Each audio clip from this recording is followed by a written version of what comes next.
Joel Embiid is in the midst of a career renaissance, and I don't know what to make of it. I mean, it is truly one of the most amazing things that we have seen maybe ever. Like, you want to talk about a time that you went from seeing a guy that looked like he could not play any longer, could not function any longer, physically could not get the job done. If you watched the game against the Knicks this weekend, there's this incredible moment where Joel Embiid gets the ball around the free throw line, takes like two strides to the hoop, jams the ball, lands, doesn't fall over, doesn't hyperextend his knee. He looked like MVP season Joel Embiid. Now, the lateral quickness isn't there at the same level. The stride for stride, gazelle-like running that Embiid had in his first and second seasons in the league is clearly gone.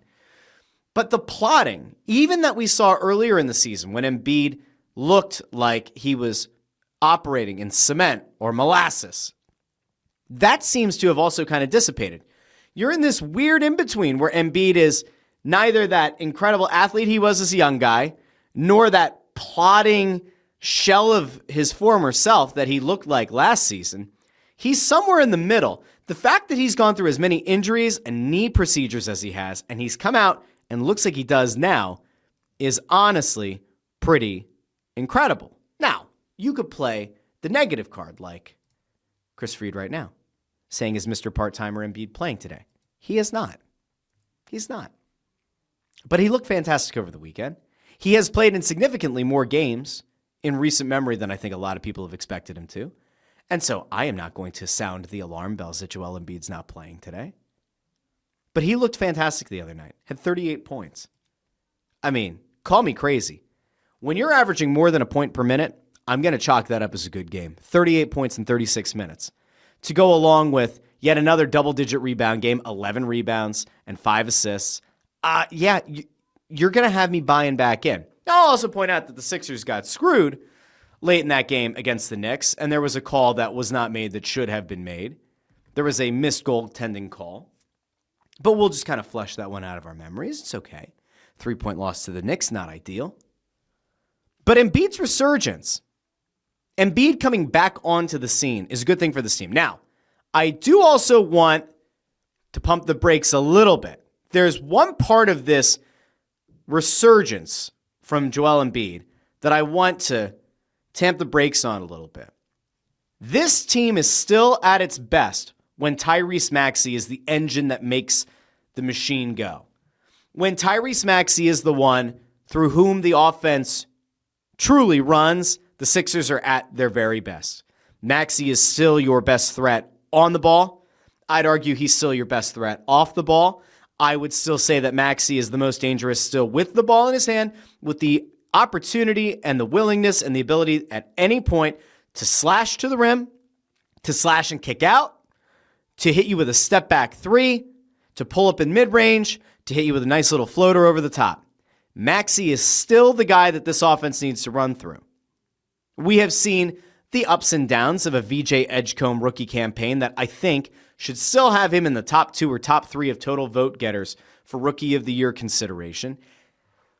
And Paul George has been okay.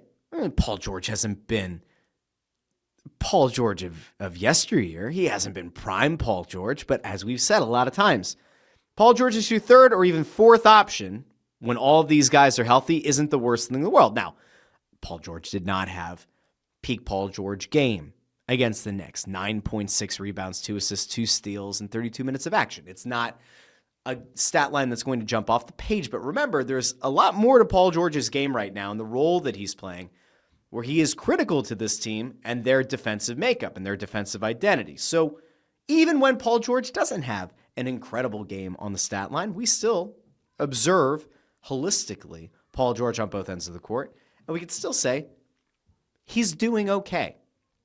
And if he's in the lineup consistently and these guys can continue to build chemistry, you're in good shape. The Embiid thing, though, the reason that I said there has to be a little bit of pause is you don't want to see Joel Embiid returning to that quasi-MVP form and that leading to Nick Nurse starting to say, all right, now it's time to run the offense through Joel Embiid like the team did for a decade. You don't need that. You don't want that thought in the back of Tyrese Maxey's mind that, you know what, I shouldn't take this shot. Let's go to the big man. I'll slash and kick out to Joel Embiid at the top of the arc for a three. That is not what you want to have happen. You still want this offense to go through Maxey, get the requisite number of shots for VJ Edgecombe, get the requisite number of shots for Paul George, but ultimately the lion's share of the shots go to Maxey, with a very close second being Joel Embiid. As long as they continue to run the offense through Maxey, we're good. If this team starts to get a little bit Embiid-centric, well then, not ideal.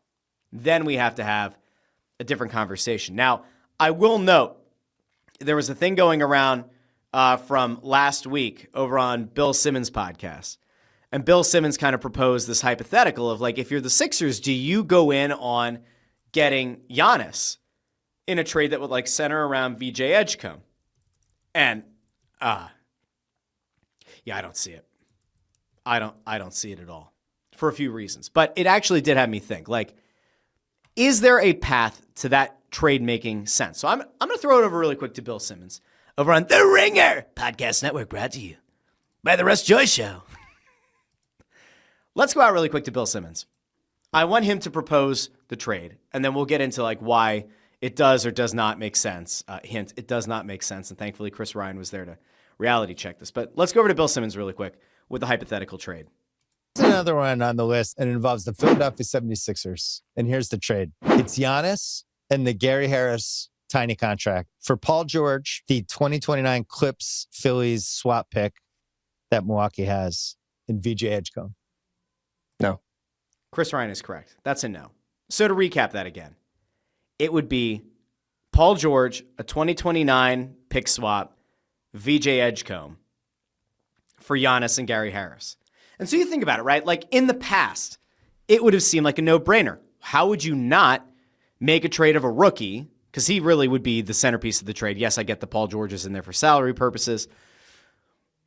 But not trading a rookie for a guy who's won the MVP, a guy who's won an NBA title, how do you not make that trade? But then you think about it, and you think about the areas in which Joel Embiid and Giannis Antetokounmpo operate, and you go, that probably would not work out particularly well.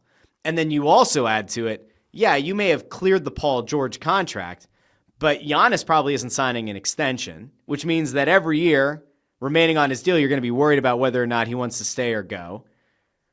And you also have like guys who don't have fully redundant skill sets, but like, does Giannis move the needle enough for the Sixers to win them a title this year? Because like, to me, that's the real question. Like, are you willing to potentially move off of one half of the most dynamic backcourt in the entire Eastern Conference, if not the entire NBA, and VJ Edgecombe? Are you willing to move off of that guy right now while also bailing on the idea of having a backcourt of Maxey and Edgecombe for the next decade? Are you willing to move off that in the hope that, like, in this depleted Eastern Conference, somehow Maxey, Giannis, and Embiid together would mesh, which I'm not sure it would, and would be good enough to get to the NBA Finals and then somehow beat, likely, the Oklahoma City Thunder? Like, I don't see any scenario where that makes sense. Not one.